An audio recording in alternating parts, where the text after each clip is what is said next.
একটা কর্মক্ষেত্রে সম্মান নাই, আর একটা কর্মক্ষেত্রে নিরাপত্তা নাই। আমরা তাদেরকে কথা দিচ্ছি, আপনাদেরকে মায়ের সম্মান দিব এবং জান প্রাণ দিয়ে আপনাদের নিরাপত্তা নিশ্চিত করবো ইনশাআল্লাহ। সব কিছুর উপর অগ্রাধিকার পাবে মায়েদের দিক।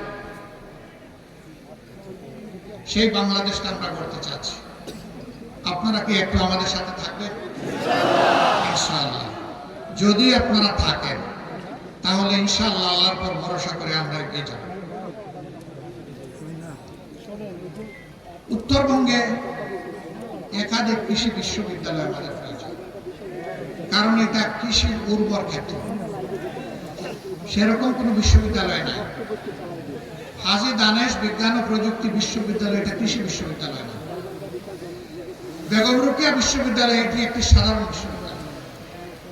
আমরা ফিল করি, সকল কিছু যাচাই বাছাই করি, উত্তরবঙ্গে একাধিক কৃষি বিশ্ববিদ্যালয় হওয়া প্রয়োজন। এই ক্ষেত্রে আমাদের বিবেচনায় আশা করি গাইবান্ধা অগ্রাধিকার পাবে। মেডিকেল কলেজের কথা আগেই বলেছি, এখানে ইপিজেড করার সিদ্ধান্ত হয়ে আছে, বাস্তবায়ন নাই। হ্যাঁ, ইপিজেড এখানে হওয়া উচিত কর্মসংস্থানের জন্য এবং আমাদের উৎপাদিত যে সমস্ত পণ্য আছে সেইগুলাকে প্রসেসিং করা, বাজারজাত করা, বিশ্ব বাজার ধরার জন্য, বাংলার বাজার ধরার জন্য প্রয়োজন আছে। আমরা অবশ্যই এটার দিকে মনোযোগ দিব ইনশাআল্লাহ, আপনারা দোয়া করবেন। তারপরে বালাসী বাহাদুরপুর নাকি না বাহাদুরাবাদ, একটা সেতু দুই দিককে বিচ্ছিন্ন করে রেখেছে। আমরা চেষ্টা করবো দুইটাকে জোড়া দিয়ে দিতে, আপনারা দোয়া করবেন। বড় কাজ না, বড় মনের প্রয়োজন, বড় ভীষণের দরকার।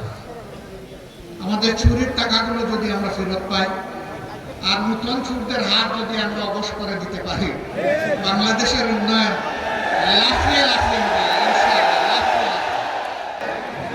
আপনারা দোয়া করবেন।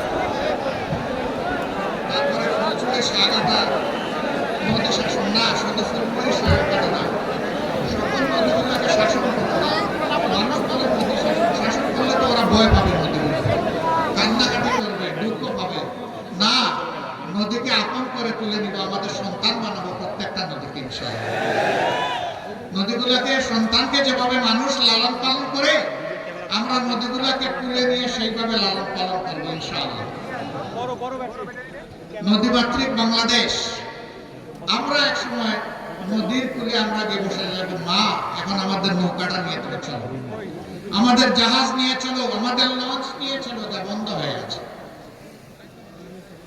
আপনারা দোয়া করবেন। চলার পথে অনেক বাধা আছে, ষড়যন্ত্র আছে।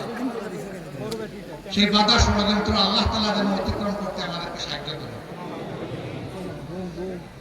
আমি পরিশেষে ন্যায় এবং ইনসাফের প্রতি দাঁড়িপাল্লায় 10 দলের পক্ষ থেকে 5টি আসনে এখানে 5 জনকে মনোনয়ন দেওয়া হয়েছে।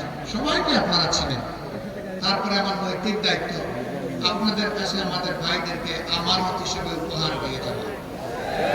আপনারা এই আমানত কবুল করবেন, সাথে থাকবেন, পাশে থাকবেন, লড়ে যাবেন, আল্লাহর পর ভরসা করে বিজয় ছিনিয়ে আনবেন। আপনাদেরকে মোবারকবাদ। 1 নম্বর আসনে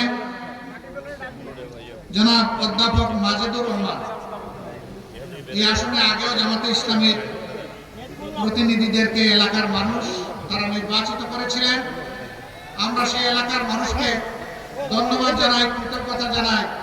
এবার আমরা তার হাতে ইনসাফের প্রতি পাল্লা তুলে দিলাম।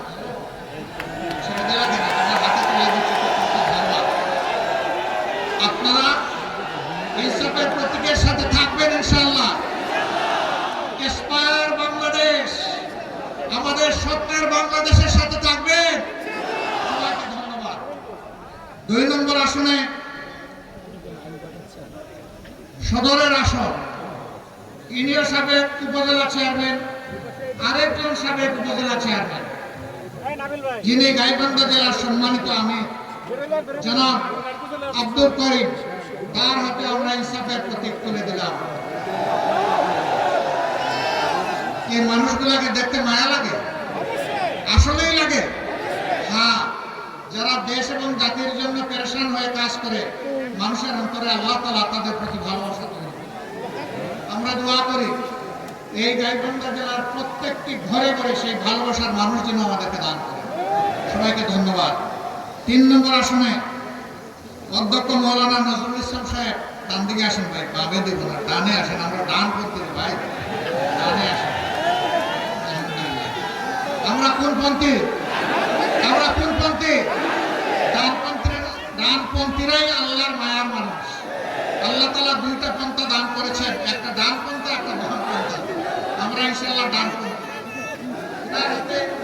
আমরা তুলে দিলাম ইনশাআল্লাহ। তিনিও সাবেক উপজেলা চেয়ারম্যান, একজন নির্যাতিত মানুষ, যাকে আজীবনের জন্য অন্যায়ভাবে শাস্তি দেওয়া হয়েছিল। ও মওলা, তুমি যারে রাখো তারে মারে কে, আর তুমি যারে ধরো তারে ছাড়ে কে? আপনারা আছেন এই ভাইটির সাথে? ধন্যবাদ আপনাদেরকে।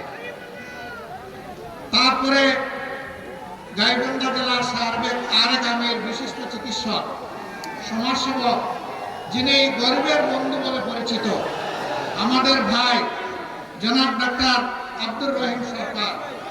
তিনি সরকারে নামের দিক থেকে আসেন, আগামীতে তিনি ইনশাআল্লাহ সত্যিকারের সরকারের অংশ হবেন ইনশাআল্লাহ। আপনারা তার জন্য বুক ভরে দোয়া করবেন, তার বিজয়ের জন্য ইনশাআল্লাহ আপনারা লড়ে যাবেন সমান তালে। সর্বশেষ গাইবান্ধা 5 আসনে সাগাটা ফুলছড়ি, এই আসনে আমরা গাইবান্ধাবাসীকে একজন বীর মুক্তিযোদ্ধা আমাদের পক্ষ থেকে উপহার দিচ্ছি, জনাব আব্দুল ওয়ারেস।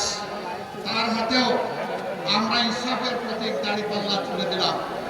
ওনারা যুদ্ধ করেছেন 71 সালে, একটি ন্যায় ইনসাফ সাম্যের, একটি অগ্রগতি উন্নয়নের, একটি নিরাপদ বাংলাদেশ দেখার জন্য। তাদের সেই আকাঙ্ক্ষা পূরণ হয় নাই। আপনাদের কাছে আমরা লজ্জিত। এবার যেন সেই আকাঙ্ক্ষা পূরণ হয়, আল্লাহ তুমি আমাদেরকে সাহায্য করো। আপনাদের সকলকে মোবারকবাদ। আচ্ছা, সবাই একটু পাল্লা সহ হাত তুলেন, পাল্লা হাতে নেন আর হাতটা তুলেন। 5 জনকে আপনারা একসাথে দেখে নেন। মহান রবের দরবারে সাহায্য চাই। হে আল্লাহ, এই জেলাটাকে তুমি ন্যায় ইনসাফের জন্য কবুল করো, তোমার দিনের জন্য কবুল করো, মানবতার জন্য কবুল করো। সকল ধর্ম বর্ণের মানুষের পর আমরা যাতে ইনসাফ করতে পারি, আমাদেরকে সাহায্য করো।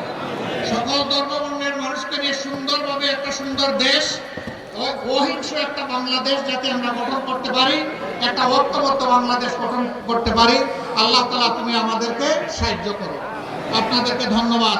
মূল্যবান সময় কুরবানি ত্যাগ করে এখানে এসেছেন, কথা শুনেছেন, আমাদেরকে আপনারা দোয়া করে দেবেন। আমরা আপনাদের অন্তরে ভালোবাসার একটা বিছানা চাই। অলিক কোনো কথা আপনাদেরকে বলি নাই, অসম্ভব কোনো ওয়াদা আপনাদেরকে দেই নাই। যা বলেছি ইনশাআল্লাহ আল্লাহ তৌফিক দিলে তার উপরই ভরসা করে তা বাস্তবায়ন হবে ইনশাআল্লাহ। এবং সেই বাস্তবায়ন করা অর্থাৎ ওয়াদার ওয়াজিব পূরণ করা হবে আমাদের দায়িত্ব। আমাদের জন্য দোয়া করবেন। আল্লাহ হাফেজ। বাংলাদেশ জিন্দাবাদ। 10 দলীয় নির্বাচনী ঐক্য জিন্দাবাদ। বাংলাদেশ জামাতে ইসলামী জিন্দাবাদ। দাঁড়িপাল্লার বিজয় হোক। আসসালামু আলাইকুম ওয়া রাহমাতুল্লাহি ওয়া বারাকাতুহু।